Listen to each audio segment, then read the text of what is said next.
Opposing sides in war share little, other than perhaps a battlefield and the longing to go home. Glenn Stockdale of Billings, Montana, did come home. He fought the Japanese in the Pacific until 1945. As a young staff sergeant, he saw things most of us can't even imagine. And until the day he died, at age 84, kept most of it to himself. Never talked about the war. It just he just locked it all away? Yes. Mm-hmm. That's Glenn's son, Terry. What he knew of his dad's service came mostly from rummaging through his father's old footlocker. It was in the basement, so as kids you go down and look at it and see what's in here, what's in there. Among other things, Terry found a Japanese flag, carefully folded, stained with blood, and covered in writing. Then he found another, and another. They were memories of the war, a trophy, spoils of war. Collecting them was commonplace. Pictures abound of U.S. servicemen posing with the flags. Known as a Yosagaki Hinamaru, Japanese soldiers carried them as keepsakes into battle, good luck charms of sorts, with wishes from family and friends scrawled around the rising sun. Keepsakes in battle. But in Glenn Stockdale's footlocker, the flags had become just ghosts of a long-ago enemy. And nearing the end of his father's life, Terry suggested it was time the flags go home. What did you say to him? I thought it'd be nice to send it back to Japan. And he said no. Because? Must be the hate from fighting people and just war. I don't know what that does to individuals. I've never been there. So that's where things, and the flags, sat for more than a decade, until Terry heard another World War II vet speak of the flags. His name was Leland Bud Lewis. Bud was in the same infantry division as Terry's father, the 41st. They never met. Bud was behind the front lines, sending the bombs and the bullets up. Something that at age 95, Bud still doesn't take lightly. I provided all the ammunition that killed all these folks. And I'm not exactly totally happy that I did that. But at the time, that was my job. I couldn't question that. Why now? Why is it important, you think, to return the flags now? It's a closure. You can't keep hating people. Inspired, Terry Stockdale packed up one of his father's flags and mailed it to the only place he thought could help. A home in a small town along the Columbia River in Washington, where the flags are celebrated with a ceremony. This is not the flag, it is the spirit of the soldier. We are wishing he can find a way to find a family in Japan. Keiko and her husband, Rex Zeke, run a nonprofit called the Obon Society. In Japan, Obon is a festival honoring the spirits of ancestors.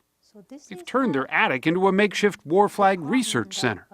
When we started out, we thought we were just helping Japanese families receive heirlooms.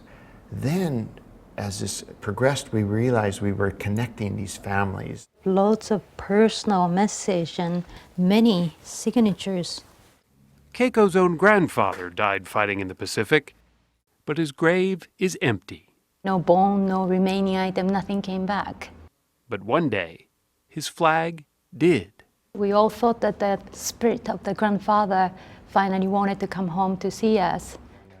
It had such a profound effect. They wanted to see if they could identify more soldiers' flags and send them back to Japan.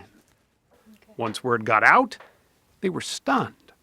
Flags from veterans or their families started arriving almost weekly. Sometimes they include photographs of their father as a soldier or family pictures of themselves now. It's just this, it is this connection of this family to this family that were brought together through war. So far, they've reunited about 60 flags with Japanese families and have more than 100 they're still researching, all at their own expense. I mean, you guys have essentially spent your life savings to do this. But it's just very important things to do. Terry Stockdale waited and hoped. And then came word that the Obon Society had traced his flag back to a man named Yosagushu Kishi, a young soldier who kissed his wife, his 7-month-old son, and his 2-year-old daughter goodbye, and never saw them again. Those children, Masaru, now 73, and his sister, Kayoko, 75, both live outside Osaka. They knew little of their father until one day last December, the phone rang. まさかっていうほんまにね。 When I got the call, I thought this was impossible. My mind just went blank. After 70 years, I never dreamed something of my father's would surface. They found out Terry not only had their father's flag, but he wanted to come to Japan to deliver it himself. Anxious, they met Terry at the train station. What happened next says it all. I mean, yeah, it's just beyond comprehension what it meant to them. It's just kind of, it just wasn't some souvenir. It was actually their father coming home. Terry officially handed it over at a formal ceremony, and then stepped back to watch two people who never knew their father unfurl his flag together.